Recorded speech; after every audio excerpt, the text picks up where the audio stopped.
Hey, we're live. It's Rod Rios coming to you live from the newly named new studio, the Milton Berle Studio. Yeah, shout out to Milton Berle. I don't know if he can hear us. He's Milton Berle. And a shout out to Old School Television. I'm going to smoke on the cast today. You know me, Rod Rios from the Rod Rios Deep Dive podcasts, broadcasts, Rodcast. So this is a little segment I call the Rod Rios Quick Dive. So let's dive in. Dive live right here. Our topic today is what happens when a brand name is actually too successful. There's a downside to being too successful. In the business world, when a company or product is popular enough, it risks something that is called genericization. Genericization, that's the word. It's easy for me to say. It's the word genericization. Genericization is when the public associates a brand name with the generic class of product itself. For example, that's the fate that befell Kleenex. Although Kleenex is a registered trademark at Kimberly-Clark Corporation, many customers have the words become interchangeable with, a tissue, snot rag. Hey man, I'm hacking up my COVID. Hand me that box of Kleenex, man. Hand me a box of Kleenex. I am using Kleenex, but you know what? Even if that's just a box of little tissues, give me a Kleenex. A lot of people say that. Other brand names have fallen victim to genericization, including names like Taser and Xerox. Even common words like kerosene and escalator, they were once trademarked. Did you know that? I did not know that. So I got a list of 10 things, 10 names, 10 brand names, 10 famous brand names. 1, 2, 3, 4, 5, 6, 7, 8, 9, 10. 10 brand names that have become genericized, either formally or informally. All of them have been trademarked at some point in their history, and a few of them have actually lost the rights to their name due to widespread popularity. Are you ready for number one? One. I got some of it around here somewhere from getting a package in the mail at Christmas gifts and stuff like that. Number one is bubble wrap. Bubble wrap used to be a brand name. The Sealed Air Corporation introduced it in 1960. They thought it was the company was originally called AirCap, or the product was called AirCap. Its inventors tried to market it as a wallpaper. That'd be cool, pop wallpaper. Later used it as greenhouse insulation. I could see how it could be used as insulation. A few years later, it started being used as package material by IBM when they were shipping their computers out. And there you have it. That's got its popularity. Number two, we just talked about it in the intro, is Kleenex. Kleenex, introduced by the Kimberly-Clark Corporation in 1924. Kleenex was initially marketed as a substitute for face towels, marketed directly to women. It was touted in Ladies' Home Journal back at the time as the new secret of keeping pretty skin. Keep your skin pretty, used by famous movie stars. They rebranded it as a handkerchief substitute, and their sales skyrocketed. It became a victim of its own success. When the product was so popular, Kleenex became interchangeable with tissues in general. You ready for number three? Three. Escalator. Introduced in 1900 by the Otis Company. Otis! Term became part of the I'm reading a little bit. I got a little script here. I have little notes I'd made.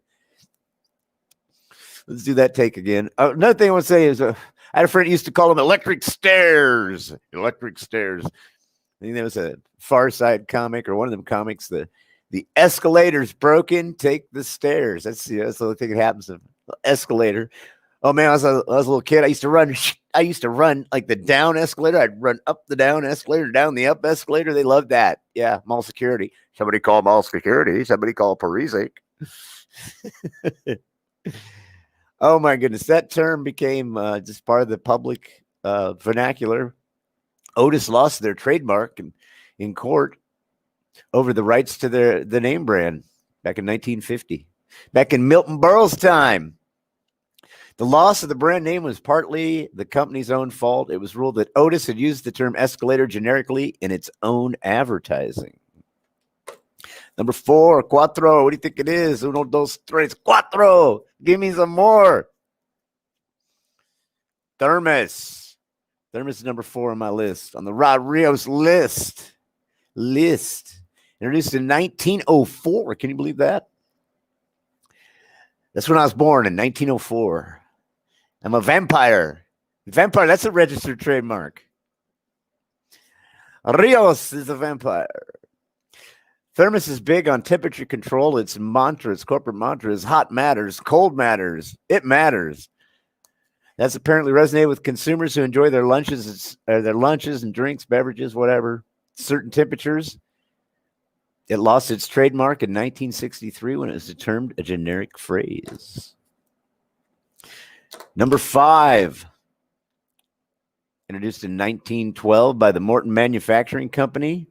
The lip balm, famously known, Chapstick, is so popular that a number of websites have even developed devoted to chapstick addiction.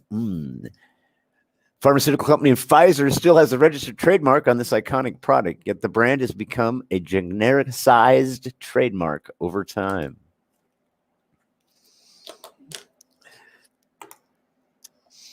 What are we on here? Number 6.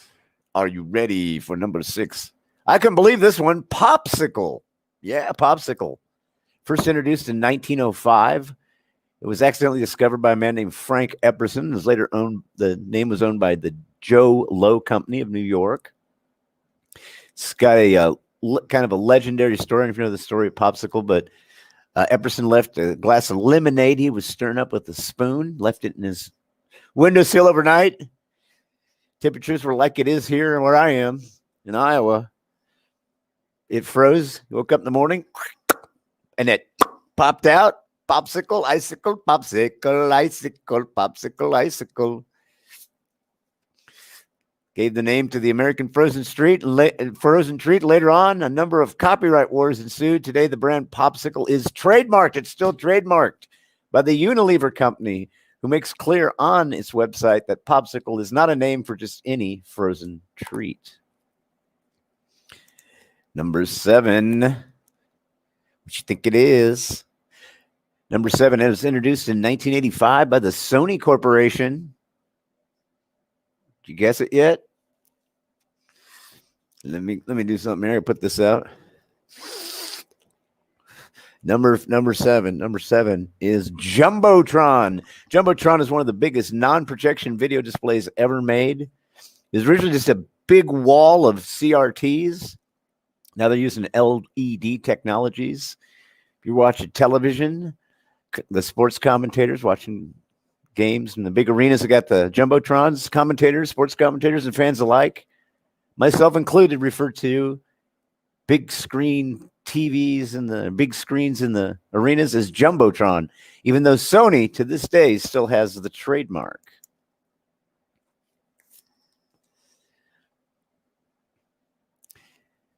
Number 8, Taser. Now this one surprised me. Taser, T-A-S-E-R, even though it's Taser. It was introduced in 1974. The inventor was Jack Cover. Doesn't it sound like that? Sounds like a name. That sounds like a fake name right there. That's faker than Rod Rios. Jack Cover. That's owned by the Taser International, Inc. Tasers have revolutionized policing and have saved countless lives, giving officers a tool that deploys non-lethal force. And according to CBS 60 Minutes report, the Taser is now used by over 1,800 law enforcement agencies in the United States. And like I said, trademark is owned by Taser International. From the company that brought you heroin and cocaine as registered trademarks, number 9 on our list is, you don't believe me? Look that up. Look that up in your Google, which is could make our list. And we do a part 2. Google is actually one of those things that have been genericized. And now back to our number nine. Number nine,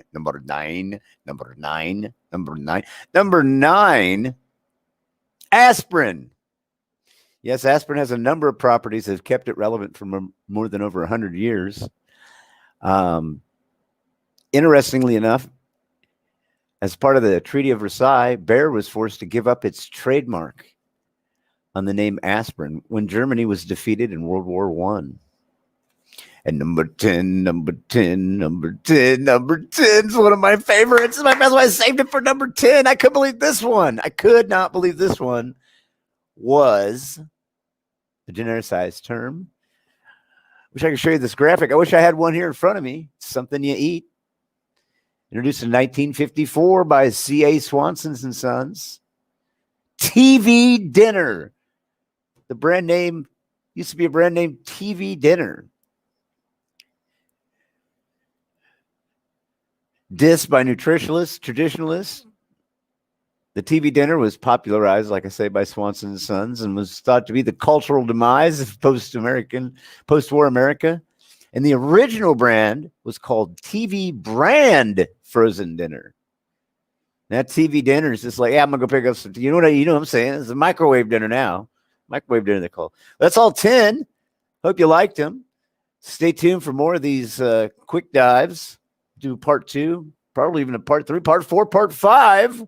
I'm fascinated by it. Hope you think this is as cool as I do. Well, I gotta go. We've gone, from the saying adios amigos and amigas from the Milton Berle. I got a big sign over it. It says so I remember where I am, even though I named it. The Milton Berle studio. And that's a hint what our next Rod Rios deep dive is going to be all about. The life of Milton Berle. Who is Milton Berle? Who was Milton Berle? Hey, thanks for watching this. We got one viewer. I don't know who it is. Let me know. Somebody, there's a comment. Wait, let's see who is it. All right. Right, there he is. Okay. Eggman, he's got his own podcast. Giving him a shout out. I'm taking off. Thanks so much for watching. I'll be talking to him later. He's going to be a guest on tomorrow night's live marathon COVID Christmas party. I'm signing off. Take it easy. Thanks for watching. Bye-bye.